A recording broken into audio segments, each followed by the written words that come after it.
هقول لك الطفل اللي سخن ده روحي اجري اديله حقنه مضاد حيوي.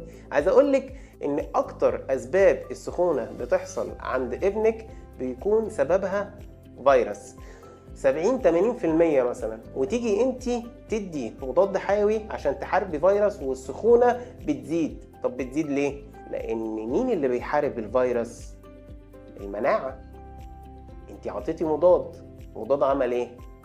قلل المناعه، والفيروس بدأ ينتشر ويتوغل ويستمر بسببك انت. فما تديش مضاد لمجرد ان ابنك سخن من نفسك. لو رحت للدكتور وقال لك ان هو محتاج مضاد ماشي، لكن ما تديش مضاد من نفسك. هتدي خوافض، هتدي دش، هتعملي كمادات، وننزل طوارئ او نروح نكشف عشان نشوف السبب ايه ونعالج السبب.